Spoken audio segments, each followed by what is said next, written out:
Between 1968 and 1972, America launched 9 human missions to the moon, 6 of which successfully touched down, allowing 12 men to walk on the lunar surface.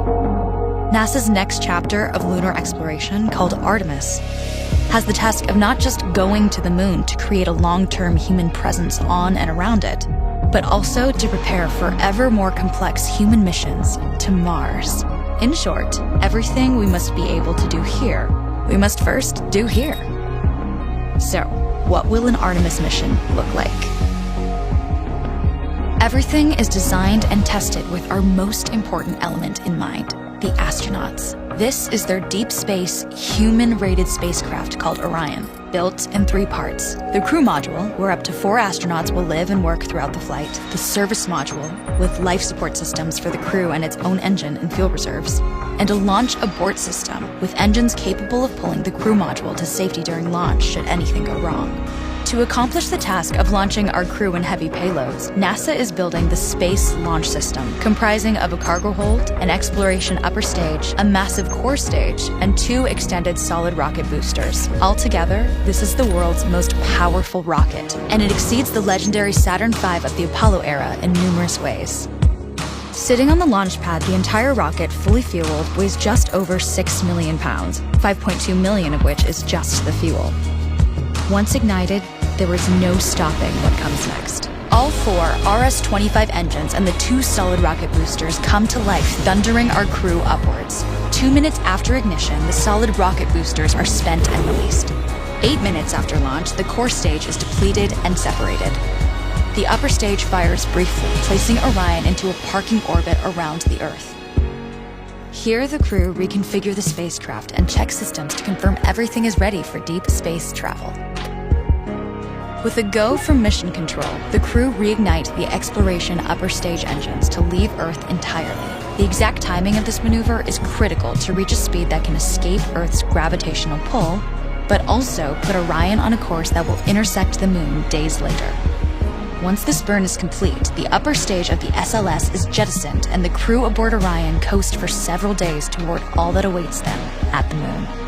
Approaching the moon, we see the fundamental differences between Artemis and Apollo. Instead of requiring Orion to serve as an expendable lunar command module or to carry a constrained lunar lander, the Artemis missions will take advantage of a different approach: pre-staging. Everything needed for lunar missions will be positioned in advance by commercial and international partners. This includes rovers, science experiments, and human-rated systems on the surface. But it also includes a dedicated lunar station in orbit around the moon called Gateway. Here at this station, we can pre-stage a robust lunar lander and establish a strong communications relay. Designed with open standards, the Gateway can be expanded as new missions and partnerships develop, allowing multiple human missions on the moon at the same time and enabling ongoing science to be conducted even between human missions.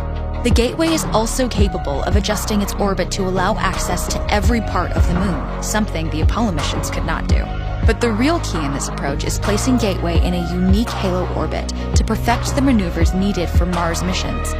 And with the growing list of commercial and international opportunities, Gateway is the ideal hub between Earth and all that lies beyond. Returning to our crew as they approach Gateway, the Orion must match the elliptical orbit of the station in order to successfully dock. Once on board, pre-selected crew members transfer to the lunar lander, while those assigned to Gateway remain on station. The lunar lander system itself is built for 3 unique steps: descending from the halo orbit of Gateway down to a low lunar orbit, descending from low lunar orbit to the surface, and once the lunar mission is complete, launching from the surface of the moon and ascending all the way back to the orbiting Gateway.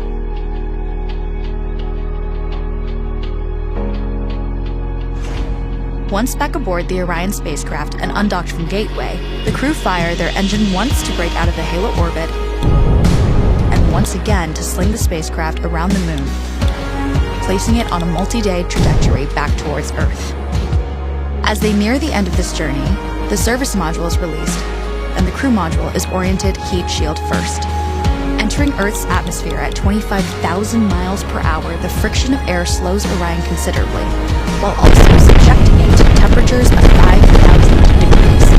With The Orion, now at just 300 miles per hour, a series of parachutes uniquely tested and produced for this moment deploy, decelerating the craft to just 20 miles per hour for splashdown.